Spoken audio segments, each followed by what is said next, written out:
मेरे ससुराल में मेरी पत्नी, एक छोटी साली जिसकी उम्र 17 साल की थी, और मेरे ससुर रहते थे। मेरी सास का देहांत लगभग 6 साल पहले ही हो गया था। मेरी पत्नी का कोई भी भाई नहीं था और ससुर भी अक्सर अपने गांव में रहते थे, इसलिए मुझे शादी के बाद अपनी पत्नी और साली के साथ उनके शहर वाले घर में रहना पड़ा। मेरी पत्नी देखने में बहुत सुंदर है, साली से भी ज्यादा। मैंने कभी भी अपनी साली को उस नजर से नहीं देखा। हम लोगों की जिंदगी बहुत ही मजे से कट रही थी। शादी के 1 साल बाद मेरी पत्नी ने एक सुंदर से बेटी को जन्म दिया। क्योंकि बच्चा अभी छोटा था और उन दोनों की देखभाल करने वाली कोई समझदार स्त्री नहीं थी, तो मेरी माँ ने मेरी पत्नी को अपने घर बुला लिया। अब घर में मैं और मेरी साली अकेले रह गए थे। मैं उससे बहुत कम बात करता था और सुबह जल्दी काम पर निकलता था, रात को देर से आता था। मेरी साली मुझे खाना खिलाने के बाद पड़ोस में रह रहे अपने चाचा के घर में सोने चली जाती थी और सुबह जल्दी आकर मेरे लिए खाना बना देती थी। सारी चीजें अपने हिसाब से सही चल रही थी। पत्नी से बिछड़े हुए लगभग 1 महीना हो गया था और अब मेरा मन बेताब होने लगा था, लेकिन कोई तरीका समझ में नहीं आ रहा था। मैं कभी कभी फिल्म की सीडी लाकर रात में देख लेता था, जिससे मेरे मन में हलचल बढ़ जाती और प्यार करने का मन करने लगा। एक दिन मैंने सोचा कि क्यों ना अपनी साली को पटाया जाए और उसके साथ मजे लिए जाए। इससे मेरा काम बहुत आसान हो जाएगा और जब तक पत्नी नहीं आती है तब तक जब भी मन करेगा भरपूर मजे ले सकूंगा। यही सोचकर मैं साली को पटाने का जुगाड़ सोचने लगा। एक दिन की बात है कि मैं फिल्म वाली सीडी अपने बिस्तर पर तकिया के नीचे भूल गया और काम पर चला गया। बाद में मुझे याद आया कि मैं सीडी तो घर पर ही भूल गया हूँ। फिर मैंने सोचा कि कोई बात नहीं, अगर वो सीडी साली ने देख ली तो मेरा काम और भी आसान हो जाएगा। अब मेरे मन में केवल अपनी साली के साथ सुहागरात मनाने का ख्याल घूमने लगा। शाम को जब मैं घर आया तो मेरी साली बिल्कुल नॉर्मल दिखी। वो वैसे भी मुझसे कम ही बात करती थी और मैं भी उससे ज्यादा बात नहीं करता था। उसको नॉर्मल देखकर मेरा मूड खराब हो गया, लेकिन मेरे सारे सपने टूट गए। मेरा काम में बिल्कुल भी मन नहीं लग रहा था। उस दिन मैं शाम को जल्दी घर आ गया। मुझे देखकर मेरी साली ने एक प्यारा सा स्माइल दिया और बोली, जीजा जी आज तो आप बहुत जल्दी घर आ गए, आप चाय पीजिए, तब तक मैं सब्जी लेकर आती हूँ। मैं कपड़े बदलकर चुपचाप चाय पीने लगा और नजरों से साली को घूरने लगा। बाजार से वापस आने के बाद वो अपने काम में लग गई और मैं कमरे से बाहर निकलकर कुर्सी पर बैठ गया। थोड़ी देर बाद जब मैं किसी काम से अंदर गया तो मैंने देखा कि कमरे का दरवाजा बंद है, लेकिन उसमें कुंडी नहीं लगी थी। मैंने धीरे से दरवाजा खोला और अंदर का नजारा देखकर मेरी आंखें फटी की फटी रह गई। मेरी साली अपने कपड़े बदल रही थी। उसके शरीर पर केवल ब्रा और पेंटी थी। अभी मैं ये सब सोच ही रहा था कि दरवाजे की घंटी बजी और मैं जल्दी से बाहर आ गया। दरवाजे पर पड़ोस में रहने वाली चाचा और उनकी बेटी आए हुए थे। मेरा तो सारा मूड ही खराब हो गया। एक सुनहरा मौका आते आते हाथ से निकल गया। उसी बीच मैं 4 दिन की छुट्टी लेकर अपने घर आ गया, क्योंकि अपने बेटी को देखे हुए काफी दिन हो गए थे और पत्नी को भी बहुत दिनों से नहीं छुआ था। लेकिन घर आने के बाद भी पत्नी के साथ रात बिताने का मौका नहीं मिला। एक दिन रुकने के बाद मैं वापस आ गया और मैंने जानबूझकर शाम की ट्रेन पकड़ी। रात को लगभग 12 बजे मैं ससुराल वाले घर पहुंचा। मेरी साली और उसकी चचेरी बहन घर में थी। वो दोनों मेरे कमरे में मेरे ही बेड पर सो रही थी। मैंने उसको बोला, यही लेटी रहो, मैं एक किनारे लेट जाऊंगा। मेरी साली बीच में थी और उसकी चाचा की बेटी किनारे पर लेटी थी। मैं भी कपड़े बदल कर दूसरे किनारे पर लेट गया, लेकिन मेरी आंखों से नींद गायब थी। मैंने करवट बदलने के बहाने अपनी एक टांग अपनी साली के ऊपर रख दी और अपना हाथ उसके सीने पर रख दिया। मेरे हाथों की गर्मी से उसकी आंख खुल गई और मैं सोने का नाटक करने लगा। उसने सोचा कि मैं थकान की वजह से बहुत गहरी नींद में सो रहा हूँ। मेरा हाथ अभी भी उसके ऊपर पर ही रखा था और मुझे उसकी धड़कनें तेज होती महसूस हो रही थी।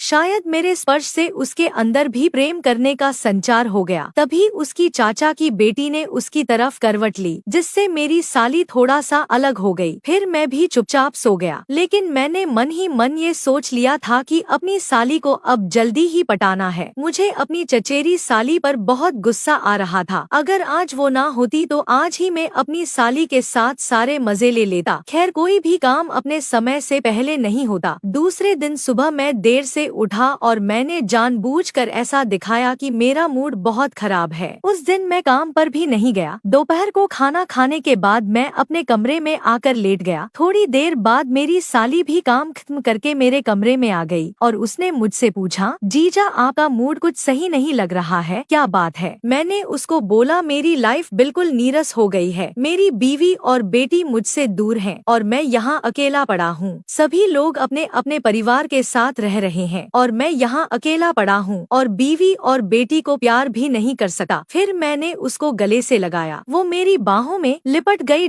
अगर आप जानना चाहते हैं कि आगे क्या हुआ तो मेरे साथ जुड़िए। कल कहानी में दिलचस्पी और भी बढ़ने वाली है और यदि आप इसे बिल्कुल भी मिस नहीं करना चाहते हैं तो पेज को फॉलो करें ताकि हर अपडेट आप तक सबसे पहले पहुंचे। मैं आपकी वही प्यारी फ्रेंड हूँ। मिलूंगी अगले वीडियो में। धन्यवाद।